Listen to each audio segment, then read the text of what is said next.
Boat 628? Part 1 of 2.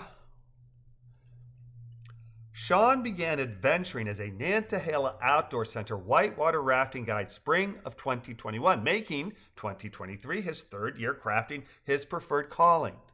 During his 3 years as a guide, the great goddess Durga and I have made the drive from our home near Raleigh, NC to the NOC Chattooga Outpost in Mountain Rest, SC for 4 separate rafting trips with Sean at the helm, including 2022's highly adventurous float down the turgid Chattooga when we were accompanied by my brother Greg, niece Tierney, nephew Justin, and Justin's freshly minted bride Katie.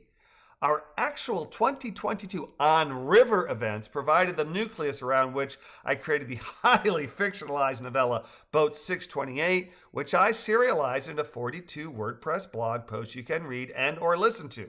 I provide links to my YouTube channel where I've read and recorded each segment, beginning with Boat 628, A Tony Neal Tale, Part 1 of 42, posted July 30th, 2023.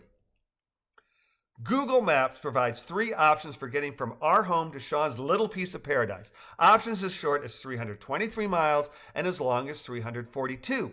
The longest of which takes us through Asheville, NC, where Sean had moved with his former GF Lolo Ren, no relation to Star Wars Kylo, and where his Wunderhund, Nala, no relation to the Lion King's Nala, is residing in October, when Sean, Nala, and Kyle CS will make their way to Durga's and my home, where the 2 humans will live until the spring of 2024 Chattooga River rafting season begins, while Nala will be staying at her home until Sean finagles a bending of the rules and is allowed to bring his beloved pooch to stay with him at the NOC. Friday, September 15th, I awoke with a smile on my face, provided by the goddess who lay sleeping by my side. And, remembering the universally acknowledged proverbial phrase, let sleeping goddesses lie, I slipped from our bed, took care of my most pressing need, and proceeded to the most important appliance in the kitchen, aka the coffee pot, except it wasn't. A coffee pot, that is. It was a Keurig. To quote Indiana Jones from Raiders of the Lost Ark, Keurig. Why'd it have to be Keurig? I like my coffee like my women. Strong, robust, lots of kick, and a lot of flavor. My mother sipped weak as milquetoast brown water, masquerading as coffee all day long. Hers was a sad, sad coffee relationship, while mine is reverential. It's been said that my coffee will allow a spoon to stand upright without support from the cup, a declaration patently false, though telling. When I brew coffee, and I brew coffee every morning when a coffee pot is available, I grind my beans fresh and use enough coffee to ensure that my coffee is robust. A Keurig? Nope, can't be done.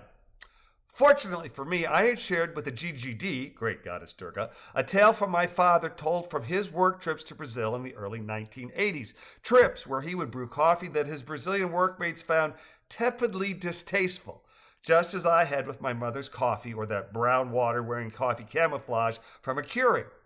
In Brazil, Papa K learned to add gasp instant coffee to his not up to snuff brew for Sao Paulo compatriots, an instant contrivance that works well, and one that I employed for my 3 successive 6-ounce cups of Keurig curated coffee.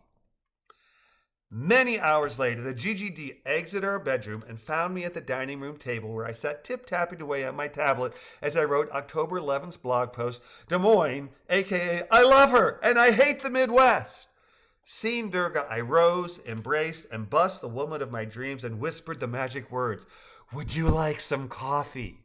She did, of course, and I thanked her for bringing the instant with which I'd fortified my coffee as I ground the beans to pack into the reusable Keurig containers Durga had likewise provided. We ate breakfast, got dressed, brought clothes to change into after our whitewater adventure, and drove 13 miles southeast to the NOC where Durga headed to the office to fill out paperwork, while I headed to Sean's bungalow to let him know we had arrived. Having ventured to the NOC over half a dozen times, many of the guides and other employees recognized me as Sean's dad and said good morning as I walked by. I returned their greeting, and as I came in sight of Sean's shack, 2 of his compatriots, Kyle CS and Kyle FM, greet me from the back seat of a minivan bench that provides seating on the 8 feet by 10 feet covered deck that is attached to Sean's cabin.